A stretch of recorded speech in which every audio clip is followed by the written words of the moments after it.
विद्यार्थियों, good morning. आज हम आपकी हिंदी की पाठ्य पुस्तक कक्षा 9 प्रेमचंद के फटे जूते वर्कशीट नंबर 40 को कर रहे हैं।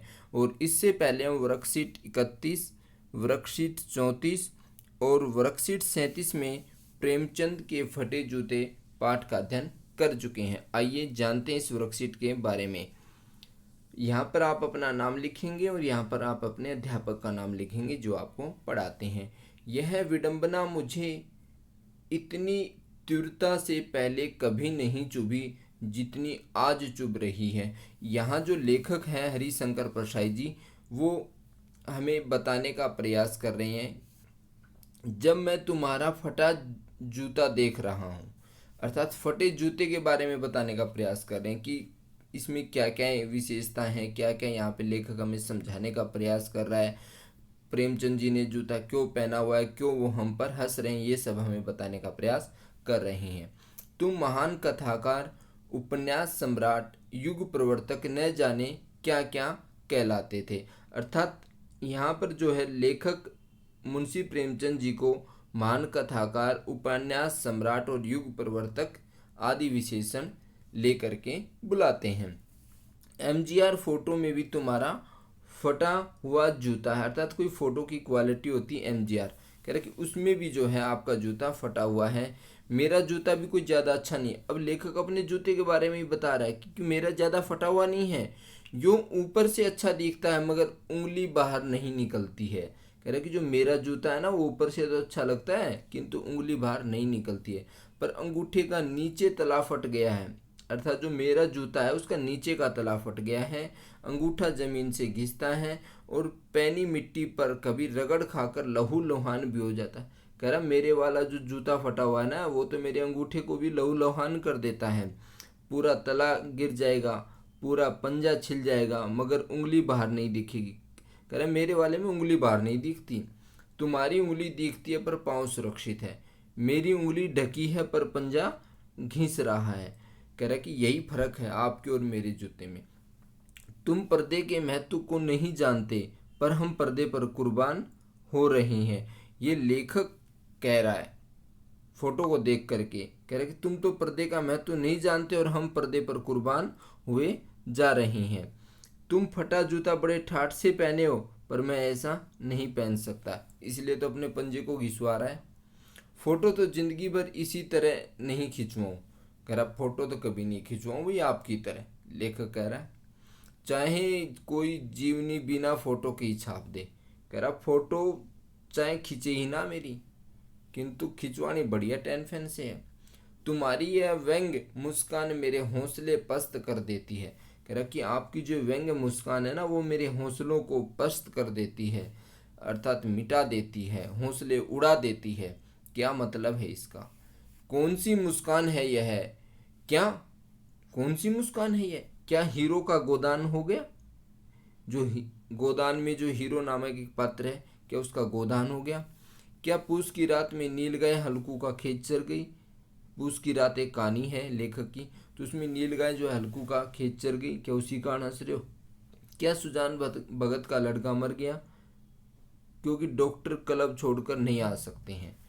नहीं, मुझे लगता है माधो औरत का कफन के चंदे की शराब पी गया। कह रहा कि वही मुस्कान मुझे आपकी लग रही है। तो प्यारे बच्चों, आप इस गद्यांश के बारे में समझ गए होंगे। अब हम इनके प्रश्नों को समझने का प्रयास करते हैं। महान कथाकार, उपन्यास सम्राट, युग प्रवर्तक आदि विशेषण का प्रयोग किस महान व्यक्तित्व के लिए किया गया है? तो प्यारे बच्चों, ये जो है मुंशी प्रेमचंद जी के लिए जो है इसका प्रयोग किया गया है। किसके लिए प्रयोग किया गया है? मुंशी प्रेमचंद। लेखक के जूते और प्रेमचंद के जूते में क्या फ़र्क है? आपकी नज़र में किसका जूता अच्छा है? देखो प्यारे बच्चों, इसके लिए अलग से वर्कशीट तैयार कर दी गई है। लेखक के जूते और प्रेमचंद के जूते में क्या फ़र्क है, उसकी नज़र में किसका जूता अच्छा है? लेखक और प्रेमचंद दोनों के जूते फटे हुए हैं, लेकिन लेखक का जूता नीचे से फटा हुआ है। लेखक का जूता कहाँ से फटा हुआ है? नीचे से फटा हुआ है। और जबकि प्रेमचंद का जूता ऊपर से फटा हुआ है।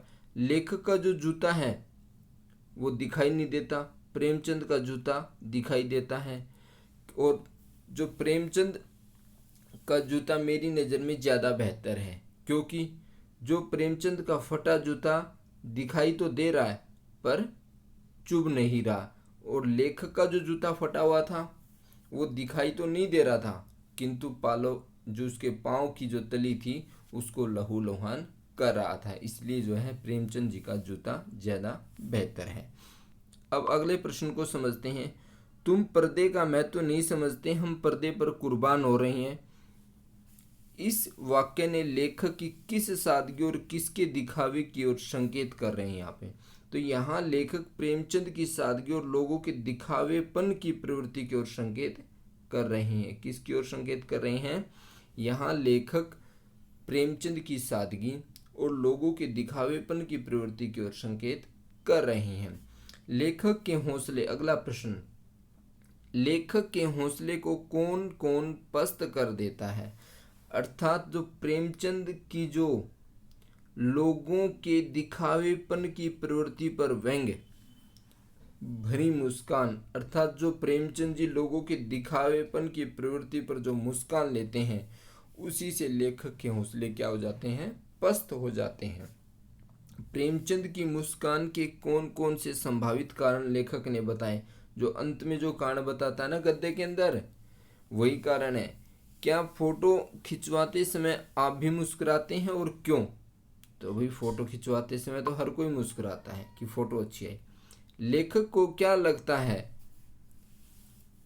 लेखक को लगता है कि प्रेमचंद की व्यंग्य भरी मुस्कान का कारण कौन कौन से कारण हैं? कि क्या होरी का गोदान हो गया? गोदान उपन्यास है, उसमें एक पात्र है होरी, क्या क्या उसका क्या गोदान हो गया? या फिर पूस की रात में नील गाय हल्कू का खेत चर गई। एक कहानी है पूस की रात, तो उसमें हल्कू का खेत जो है नील गाय चर गई है, क्या वो कारण बता रहा है लेखक? क्या सुजान भगत का लड़का मर गया क्योंकि डॉक्टर उसे देखने नहीं आते हैं क्लब छोड़ करके, क्योंकि डॉक्टर क्लब छोड़ करके नहीं आ सकते। या फिर माधो औरत के कफन के चंदे के पैसे की शराब पी गया। माधो एक पात्र होता है जो अब औरत अपने किसी बच्चे के कफन के लिए पैसे बचा करके रखते हैं और माधो उसकी शराब पी जाता है, तो वो वाला रीजन देते हैं। और क्या फिर बाद में कह रहा है कि क्या जो है आप भी मुस्कुराते हैं फोटो खिंचवाते? हाँ, तो हम भी फोटो खिंचवाते वक्त खूबसूरत लगे इसलिए मुस्कुराते हैं। तो प्यारे बच्चों, आज के लिए इतना ही। और यदि आपने पीछे की वीडियो नहीं देखी है तो आप वो ज़रूर देखिए। Worksheet number 31, worksheet 34, worksheet 37। आज के लिए इतना ही। जय हिंद, जय भारत।